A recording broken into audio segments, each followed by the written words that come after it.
Moss prop box or a Perlite prop box? Which one is better?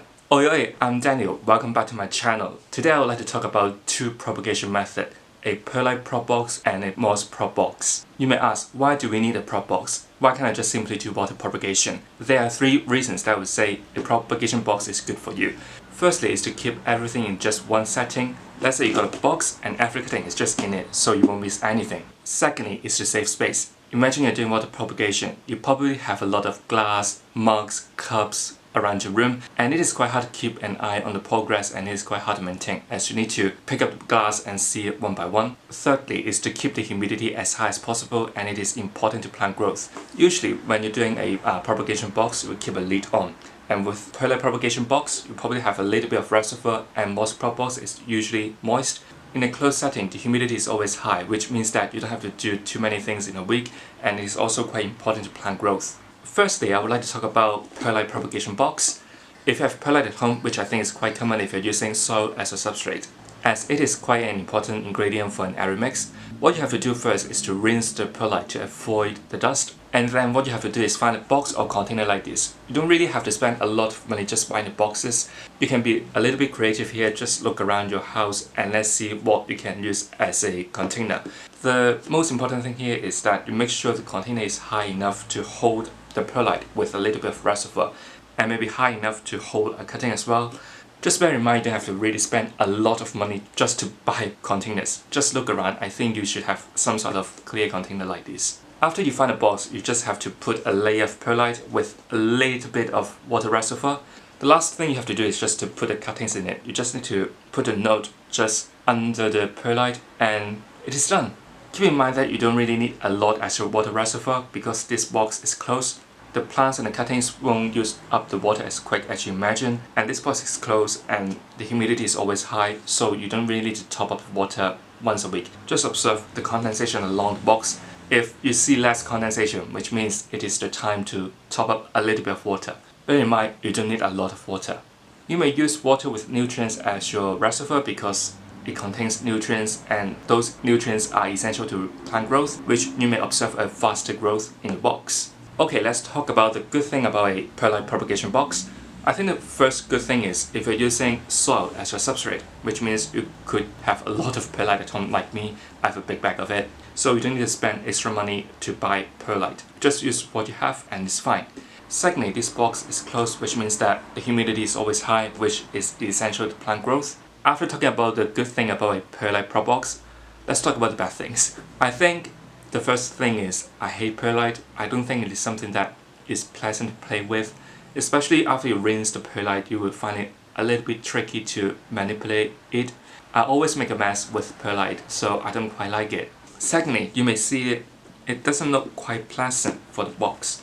Along the side that could reach the sunlight, you can see there's a layer of algae forming. I would say maybe I put a little bit too much of water as a reservoir. Maybe it's time to show you what I have in this box. I just have one cutting here, which is quite funny. I only have one Syngonium elbow cutting in here for quite a long time already, and it just didn't do anything at all. Not even new growth, not even roots growing. I'm not sure what's happened to it. Originally there was a lot more of cuttings in this box, but I just sold some of it, so there's only one Syngonium elbow cutting in here. I did have some Anthurium chunks in this propagation box, but it didn't go well. Some of them just rotted. I think that maybe I put too much water as the reservoir and it just stayed too wet all the time. They ended up rotting. If you want to use this Perlite propagation box for Anthurium chunks, I think you need to bear in mind that you don't really need a lot of water as a reservoir. I think the better way to propagate Anthurium chunks is just simply put it in a pot of Perlite instead of a box of Perlite.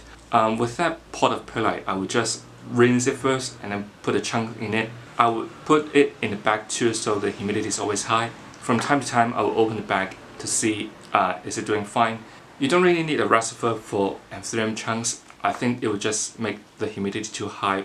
Most of the time this box is closed, so there's not enough airflow to it, which I think caused the death of the Anthurium chunks. After talking about the Perlite prop box, now it's switching to Moss prop box. Similar to a Perlite prop box, what you need to do is soak the moss up before you use it and then squeeze out any excess water. Just make sure the moss is moist but not soaking wet. and then you need to find a box again, and then put the moss in it, put the cuttings in it, done.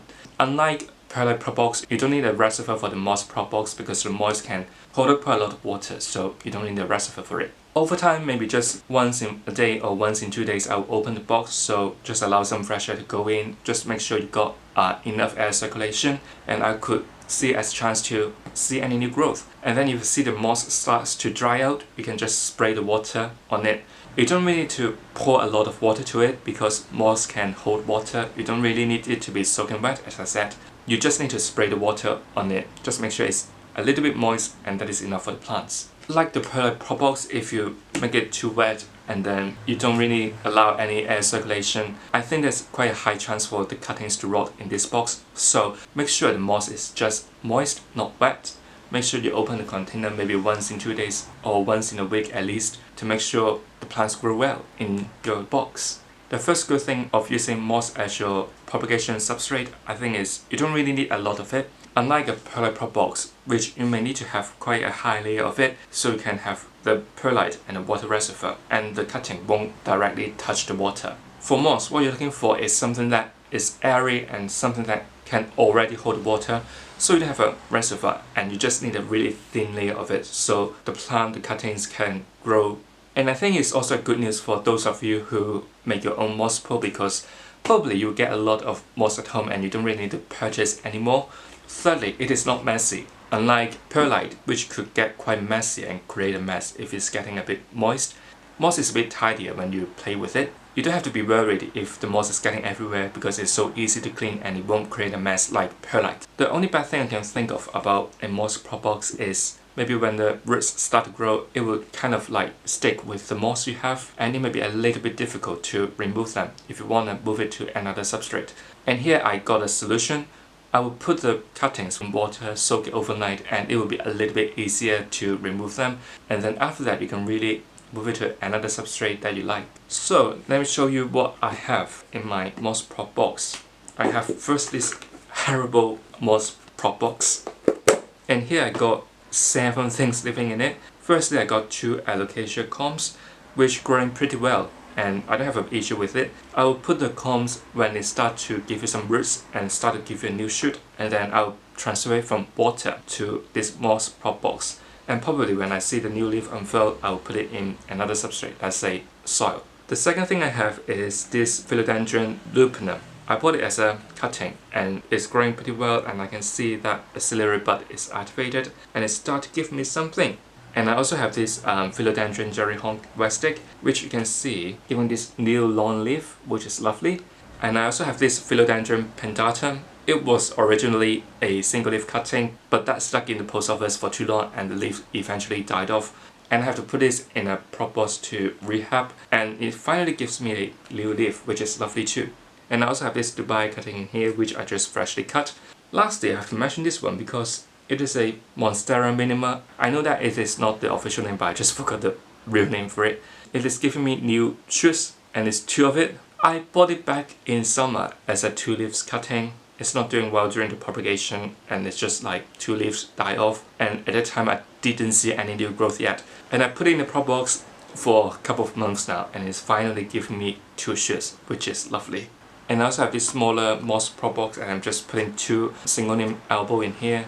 It is from the same cutting as you see in the Perlite prop box, and it is not doing anything. I know that Syngonium is very easy to take care of, but I'm not sure why it takes so long to give me anything from it. If you know what's happening with it, let me know in the comment. So after talking about all these propagation boxes, which one do I prefer? A moss prop box or a Perlite prop box? To be honest with you, I prefer this moss prop box over this perlite one. Perlite is just something that I don't like to play with because I will always create a mess when I try to use it, and it is quite hard to clean. And you can also see, like, I'm not sure why there's a layer of algae forming a long box, which is something that I don't see in a moss prop box.